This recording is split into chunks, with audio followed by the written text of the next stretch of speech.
Hey buddy, watch this. Hello, RegisKillbin is the name and Hearthstone is the game, and it's time for another custom card review.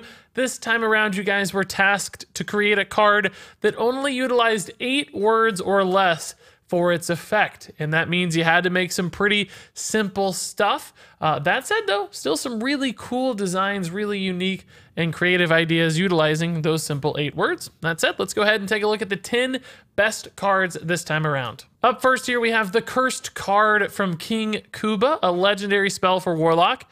Add 1 mana that reads, add 2 copies of this to your hand. So anytime you play the Cursed card, you get 2 additional copies of the Cursed card back in your hand.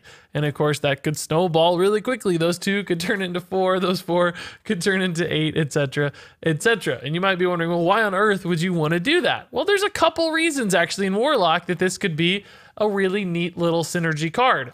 First up, I guess, is Handlock. Handlock has historically been a successful way to play Warlock, although we don't technically have a Handlock today. We still have a deck like Evenlock that really benefits from having a lot of cards in your hand via Mountain Giant. Now, of course, this couldn't be run in Evenlock as an odd cost card, but it could be a different way to cheat out things like those Mountain Giants or get those really big Twilight Drakes, maybe ushering in a new spin on a Handlock deck. This would do it very well, adding lots and lots of freebie cards to your hand. Alternatively, a card like the Cursed card would work really well in a discard deck where you're trying to get rid of garbage from your hand. If you fill your hand with a bunch of garbage, your discards are less likely to hit high value targets. So maybe you'll avoid discarding that Blood Reaver Gul'dan, and instead you'll dump 4 Cursed cards instead. So you may reduce the penalty of discard.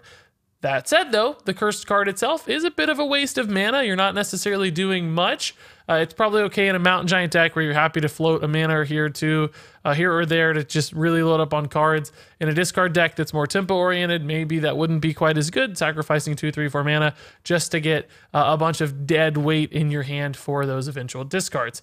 And then again, if you think about a card like this, if you're running a control deck like Handlock, it could go really badly for you. You could get all these Cursed cards in your hand and you couldn't ever unload them. They'd just be dead, right? You wouldn't be able to get rid of them once you did, because if you tried to, you would just infinitely fill up your hand with Cursed cards. You'd never be able to draw anything else. So there is always this built-in risk reward with a card like this, but because it supports 2 Warlock archetypes in a very interesting way, I like this design a ton, and I think it'd be cool to try to make this work or try to find that balance. How much do you play this? How much problem is it going to cause you in certain sorts of decks, and how do you build around it? So all said, I think a very fun idea here. This just gluttony of resources that could benefit you, but could also cause problems. So up next here, we have a custom card for Priest from Toy Rapple. This is Zunar Evershifter, a 5 mana 3/7 minion. And it reads, whenever you draw a minion, copy its effect. Once again, exactly 8 words there, so good job. And this is a really cool minion for Priest. We've seen a Priest copy cards a lot in the past where you duplicate things like Mirage Collar, so on and so forth. So this takes that and kind of puts it in a different direction, almost like that Dollmaster Dorian sort of thing where it's drawing the card that creates the cool interaction. And the reason I think this is so neat is because, of course, Priest has a lot of different cards with nice effects. Think about even Northshire Clerics. That's a good effect to get sometimes, right? Lyra, really cool effect. Obsidian Statue, awesome effect. And the list goes on and on and on. And the neat thing about Zunar Evershifter is that you don't have to stick to just one effect, because based on the wording here, this isn't stacking effects one on top of another. So if you play Zunar and you draw 10 cards, you're not gonna have 10 cards worth of effects. Each time you draw a card, that card's effect is copied onto Zunar. So he's ever shifting, the perfect name. So you could do even multiple things in a turn where you create one cool Evershifter card and then he changes into something else and you utilize that effect in some positive way. But you never really know exactly what you're going to get because draws are random. So there's just all this on the fly decision making and deck building challenge too to make a deck that supports Zunar Evershifter, which is great. That's what makes a fun card. That's what makes an enjoyable interactive card in a class like Priest. all these different things to figure out on the fly, kind of like you do with Lyra sometimes, how you're like playing spells, drawing spells, figuring out what to do next, you're on the rope. Zunar Evershifter could create the same sorts of opportunities. I also think a card like this, of course, creates combo opportunities. Think about like Malagos and Velen could probably be used in really neat ways there, but again, hard to predict what you're going to draw. So you got to add tutors, you got to add all these different, just a few minions maybe to help get exactly what you want. And that's great. That's a really fun, interactive design. So as far as I'm concerned, Zunar Evershifter, really nifty card. So up next here we have the flanking Corsair for Rogue from the Citrus King, a 3-mana 2/4 pirate with Rush, and it also reads can bypass minions with Taunt. And that's an effect we've seen from time to time in the custom card submission so far. So you might be saying, wait a minute, Regis, I submitted that previously. Why didn't you feature my card? Well, this one just gets a lot of aspects right. I think the stats, the cost, the class, the name, the Rush combination with it, all of that makes this a great fit. It's just, all of it is the perfect sort of card design. It's not too crazy or complex. Yes, it's not a legendary. It's not doing anything totally revolutionary or game breaking, but it all just fits together so beautifully. This is a card you could absolutely see in Hearthstone one day. It's great for Rogue, who has this sort of lingering pirate archetype that's never quite gotten there in the current era, at least. Occasionally certainly with Patch's era in the past did a little bit, but lately you can't quite get there with pirates. This is the sort of card that would be great to snipe off minions in an early board when your opponent tucks that Flame Imp behind the Voidwalker. That's one of the most frustrating things in the world. Flanking Corsair removes that problem. Just ignore the Voidwalker, go kill the Flame Imp, and you've taken that value trade with a pretty cool minion that might have some pirate synergies on top of it.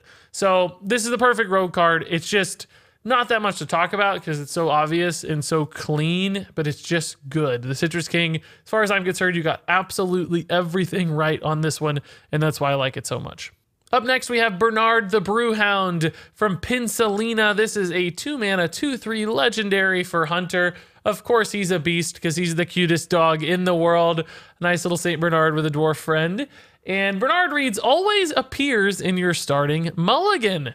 And I think this is another card that is rather simple in its execution and in its effect, but that's why it's a perfect sort of Hearthstone card. This is something that would show up in the game. I wouldn't be surprised if this card just pops into Hearthstone someday.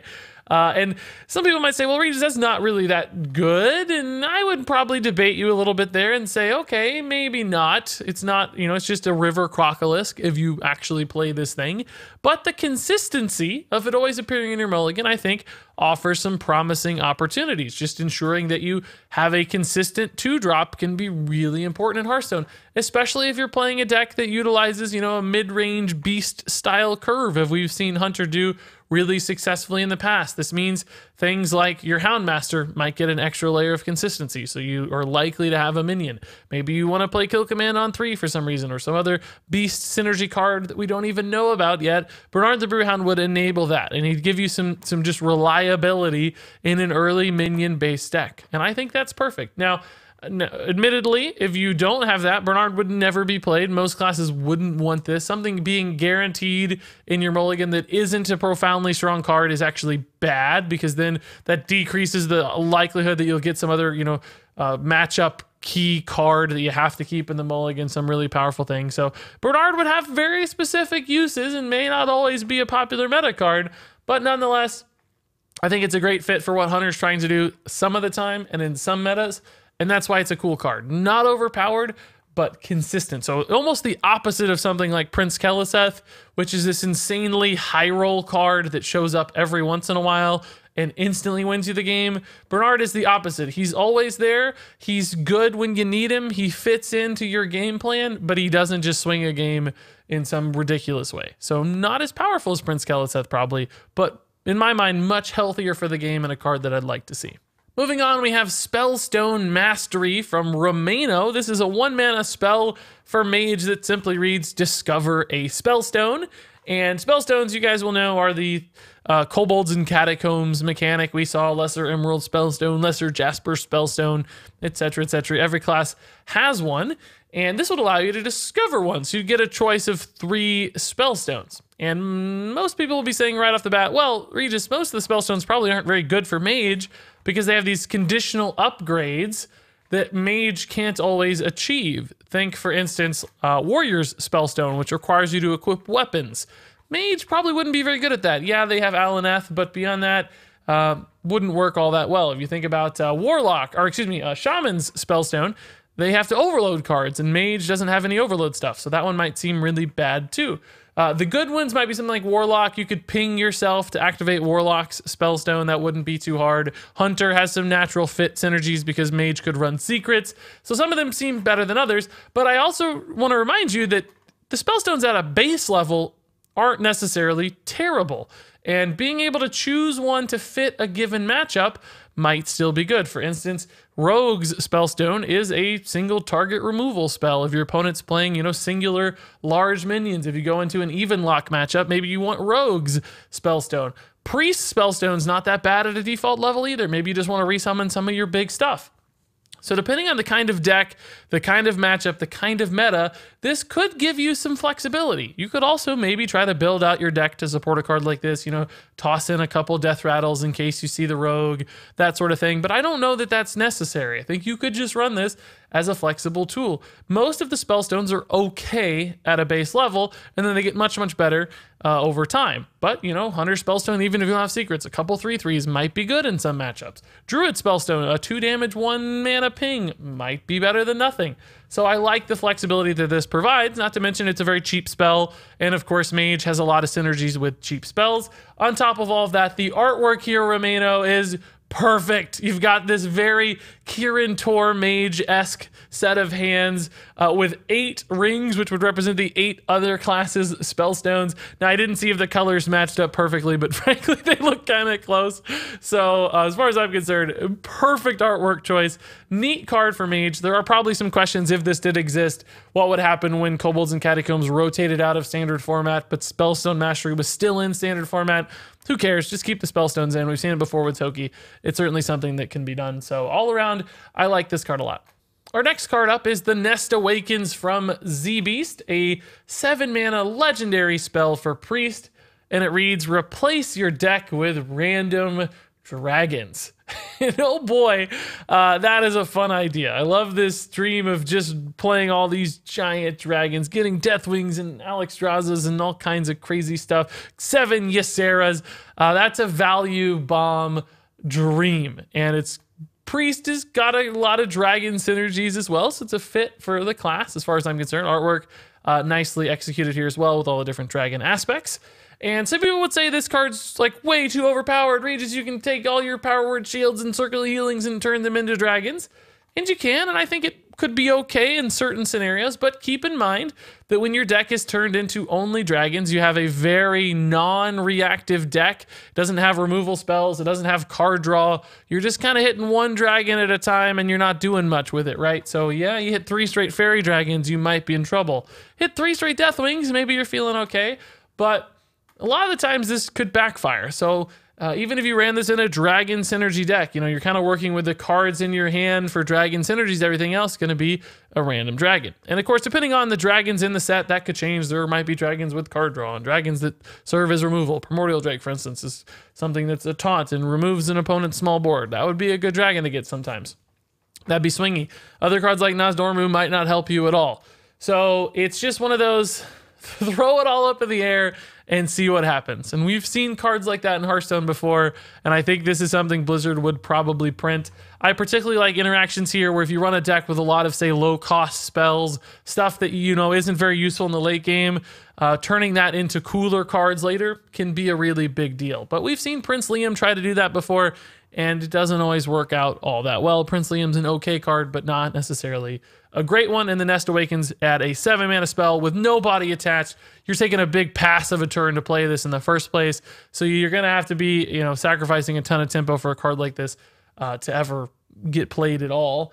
And maybe with Archbishop Benedictus too, where you just copy a bunch of random garbage from your opponent. They got preparations and backstabs and all this junk that you turn into Ysseras. That could be a cool use case for this as well. But regardless of its playability or competitive viability, this is the sort of fun card that's great for Hearthstone to have. It's not game-breakingly good. It's just enjoyable. It's thematic. It fits World of Warcraft really nicely. So as far as I'm concerned, really well executed here, Z-Beast. Up next here we have Thalyssra from Faroon, a 3-mana 2/3 legendary minion for mage. Comes with stealth, and it also reads silence any minion damaged by this. So if Thalyssra attacks a minion, it gets silenced. And if something attacks into Thalyssra, it gets silenced. It's damage, it's not based on attack. So both defensively and offensively, this is applying a silence. And this is a neat little effect. Some people would say this is just worse than a targeted battlecry silence like Ironbeak Owl. And sometimes it would be a lot worse. Sometimes it would be useless because your opponent would already have something you need to silence, and Thalyssra wouldn't do anything because you'd play her and she wouldn't get to do damage to attack until next time. Or next turn around. But the thing I like here is that it operates in a different direction. You can almost preemptively silence a card from your opponent by playing this. If they can't remove it because Thalyssra has stealth and permanent stealth, she might just linger on the board and deny your opponent from ever playing that key card they need to set up, or just a big bomb like Lich King or Obsidian Statue, whatever it might be. Thalyssra discourages them from playing it. So it's almost like this counter to anything that is potentially silenceable and valuable to your opponent. And the stealth enables that. Now at 3 health, she can be removed by AoE effects, so not every deck would get answered by this. There might be metas where this would be completely useless and nobody would ever play it. But just in case there's ever that card that gets denied hard by something like Thalyssra, the fact that this exists as a sort of tech card could be really important. So maybe I would have made this neutral. Frankly, I'm not sure this necessarily needed to be a mage card. It could have almost been a neutral legendary. It's fine that it's mage, but it's a neat design and a different direction for silence effects that we haven't seen before, and that's why I like it. This is also a character from World of Warcraft if you played Legion, so I always like cards that reference and borrow from the lore a little bit. So all around Faroon, I think this one hit a lot of good marks, and it would be an interesting card to see in Hearthstone, that's for sure. Speaking of famous lore characters, here we have Anduin Lothar from Smelberg. Great name. This is a 5-mana legendary minion for warrior. It's a 1/10 at a base level, but the effect here will change that. It reads, at the end of your turn, gain +2, -1. So after you play Anduin Lothar, you hit the end turn button, he goes to a 3/9. Then if he survives and doesn't take damage, he would be a 5/8, and then a 7/7, and then a 9/6, and then an 11/5. Now, obviously, if you get your Anduin Lothar to 11 attack and he's lived for 5 turns, you're probably winning the game already anyway because you've had a giant minion alive for so long. But I like a card like this because it represents a sort of impending threat. In a way, it's almost like Darius Crowley we've seen for Warrior, where if your opponent doesn't deal with Darius Crowley, it eventually snowballs into this monstrous thing that they just can't kill. But the thing about Anduin Lothar is it starts at a much higher health total. So it's a bit slower burn than Darius, because Darius has Rush, it instantly takes a trade, and it typically, hangs around with 3, 4, 5 health after doing so. It often doesn't have a ton of health, so it's easier for your opponent to deal with. Anduin Lothar, on the other hand, going down to 9 health on turn 5 is a lot. A 3/9's a big minion, right? It's going to be tough to deal with in a lot of scenarios just via damage. And then a 5/8. A 5/8's a big guy. That's still hard to deal with. And even if you've chipped away at it with a few minions, it's still, maybe it's going to have 7 attack. And it's like, oh my god, I got to get rid of this thing soon. Now, admittedly, it's even slower because that attack happens at the end of turn, the buff does, so it's kind of always on a delay when this gets a little bigger, right? It's that next time around that it's so scary, but in a way, it's still a neat little effect. And, this arguably might be worse than something like Gruul, for instance, which gets bigger in both directions and starts at a much higher attack as well. But because Anduin Lothar is 5 mana, it's one of those cards you have more time to play than a card like Gruul. Gruul comes so late in the game, there's more answers, the game is already solidified, the game state is already probably won or lost in a lot of ways, and Gruul doesn't do anything to change that. Lothar is one of those cards that if it sticks around on turn 5, if you got time to play it, it snowballs and it could make a big impact. If that's just trading into a bunch of stuff, sure, there's a big pile of stats for that. Alternatively, it might just hit the face a couple times and cause a lot of friction. So all in all, I'm not saying this is necessarily the strongest card ever, but I think it's fitting. I think there's decks that could utilize it, and of course, again, a great lore character, so that's something I like to see, and a nice, elegant, simple design that yet again feels very much like something that the Hearthstone dev team would absolutely push as a card. I could imagine seeing this in Hearthstone someday. And then up next here, we have the Boastful Ogre from Spider Bob. Another realistic looking card. The Boastful Ogre is a 3-mana 4/4 neutral minion, and we've seen this attempted a few times in Hearthstone in the past. You make this overstated 3-drop with a downside. Think cards like Hildenar Frostrider, for instance, the one that freezes your board. And that card hasn't seen much play. There's been other variations. I guess we also have Arcane Golem that's now a 3-mana 4/4 with a downside, giving your opponent a mana crystal. This is another variation on that idea, but the downside here in my mind is actually less negative than those other ones because it's this sort of passive downside, a downside that may not really necessarily change the game much at all. And that downside is that the battle cry reads reveal your hand. So you would show your cards to your opponent. Now, speaking of game mechanics, I'm not exactly sure how that would be executed.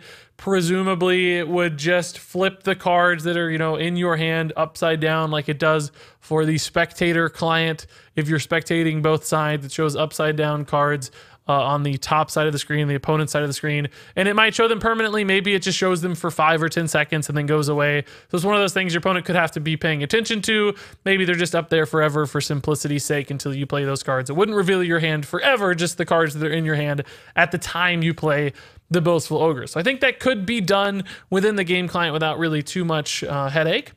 Now, the question is, how much does that matter? First off, you might only have a couple cards in hand. Theoretically, you've top decked this thing, might not have any cards in hand, so there'd be no downside, but technically on turn 3, and typically you would have a few cards in hand. But if you're playing an aggro deck, which would suit the Boastful Ogre most oftenly, then, often your opponent knowing that you have a couple extra aggro cards isn't really going to change their line of play all that much. They typically either have answers to aggro or they don't. So you're getting this upside probably without too much punishment, right? And in fact, sometimes showing your opponent your hand could even benefit you in certain ways too, letting them know you have answers or just whatever nasty combo you're setting up. So there's kind of this extra layer there that would be a lot of fun too for Hearthstone. Even if this card wasn't played necessarily in a super competitive deck, I think it'd be a really interesting thing to show off your hand and like, look, I had the Flame Strike all along, or look, I had the crazy combo all along. So I don't know how often you'd run it for that kind of thing, but hey, making the game more fun is always good. Anyway, in regards to actually playing the Boastful Ogre, this is, in that vein of things like your Vicious Fledgling or your Hench Clan Thug, one of those powerful 3-drops. Obviously, this one doesn't snowball to the extremes that either of those cards do. Of course, an unanswered Vicious Fledgling or Hench Clan Thug just dominate and win games.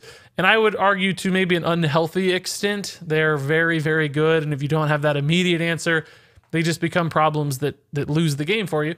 And Boastful Ogre wouldn't do that. I feel like this would be a bit more fair. It would still be that powerful 3-drop, it would be that 4/4 Hench Clan Thug. It just wouldn't have the upside and the potential to run away with games all on its own. So I think it would be a healthier sort of aggro card that still maintains a downside, so its overstated nature isn't that crazy, but it's not the biggest downside in the world. I would actually maybe buff this card a little bit, maybe give it 5 health or arguably even 5 attack. Could teeter on being a little too good, but it would make it a scarier threat as well for aggro cards to run. And then it's just determining how much, you're revealing your hand really impacts the game or how much it negatively affects you, whether or not this card would see any sort of play.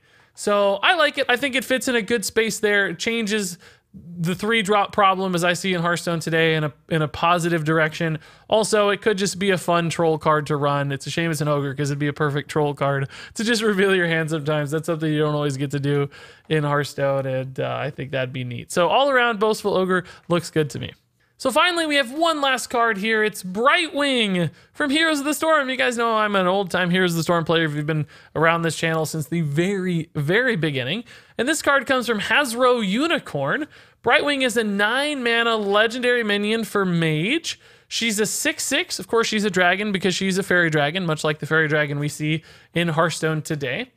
And Battle Cry and Death Rattle for Brightwing read the same: polymorph a random enemy minion. So when you play this, random enemy minion gets polymorphed. And when Brightwing dies, a random enemy minion gets polymorphed. And that's just like Heroes of the Storm. Brightwing utilizes her polymorph in Heroes of the Storm. It's one of her basic abilities. So great fit for the character. Cool bringing a Heroes of the Storm character into Hearthstone, much like Heroes of the Storm brings other characters into Heroes of the Storm. that's a neat little direction. One of the only named fairy dragons that I know of in Warcraft lore, not even really in Warcraft originally, I think created for Heroes of the Storm as far as I know. But regardless, as far as a card is concerned, I like adding an additional polymorph to Mage's arsenal. And this is, you know, one of those cards that just creates all kinds of friction. Because your opponent plays Lich King on turn 8, you drop Brightwing, you polymorph the Lich King, and then they've got, you know, a 6/6, which is not the smallest body in the world. It's kind of hard to deal with on its own. Maybe a little too big for a fairy dragon, but I'm okay with it since it's a named character.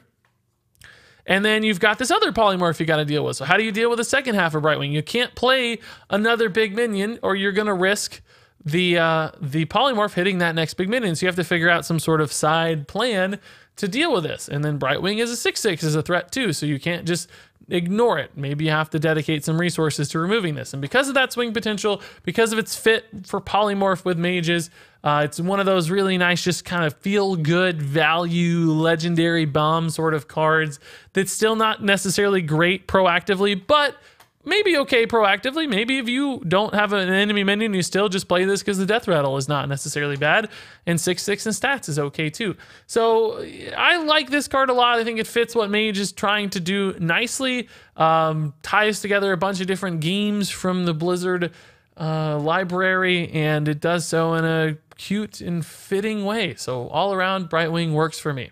And there you go, guys. That wraps it up for my 10 best cards or 10 favorite cards this time around. Some cool ideas executed here for 8 words or less. That's a really tough challenge, but it's one I chose intentionally because a lot of people submit very complex cards when I ask for custom cards. People will write novels of text, and that's just not something we see in Hearthstone. So I reiterated a couple times in this video, this is the sort of card that would be printed in the game. Blizzard would absolutely push this card. And I say that because that's what I'm looking for often with these sorts of cards. Really, really complex cards with multi-tiered, you know, super long text, 3 or 4 effects per card.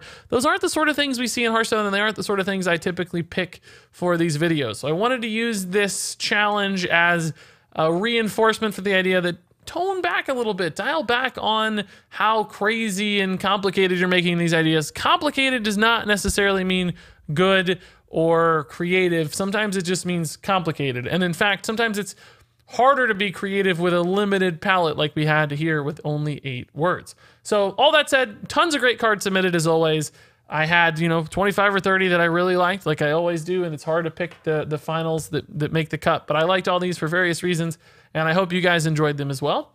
So I'm sure you're wondering what the next custom card theme is going to be for number 8, and here's the deal. You gotta make a minion based on a raid boss from World of Warcraft. Any raid boss throughout the history of World of Warcraft is totally fine. So you could make a new version of Illidan, for instance, from the Black Temple in Burning Crusade. You could go to the latest expansion, Battle for Azeroth, and take the final boss, Gahun, and make a custom card for Gahun. And you might say, Regis, I don't know World of Warcraft raid bosses. How can I make a card? Well, for you, I've included a handy link in the description below that guides you through all of the raids ever in World of Warcraft. It comes from Method, one of the biggest raiding guilds in WoW. And they've detailed every raid boss ever. You can go look at all of them, see a name that sounds cool, take that name, Google it, go look at the pictures, go look at the artwork, go look at the abilities, and make yourself a card based on that. So it's going to take maybe a little bit of extra work, but hey, if you want to participate, that's what it's going to take this time around. So any raid boss from World of Warcraft history. That's the challenge. It can be anything else, no other restrictions, just has to be based on that character. And frankly, this time around, since there may not be artwork available for any given raid boss, if you want to use a screenshot of the character in the game, that will be far less penalized than normal. So you don't have to get original artwork necessarily. Screenshots, which you can, again, Google to find screenshots. Those would be completely acceptable. There will absolutely be a handful of cards in the next video that utilize screenshots instead of artwork. That said, if you can find artwork, maybe some bonus points here and there. And of course, all that said, look forward to hearing your thoughts, comments on these cards, anything I missed, any crazy combos, why your card was better. Share all that in the comments below. But until then, thank you so very much for watching. And until next time, game on.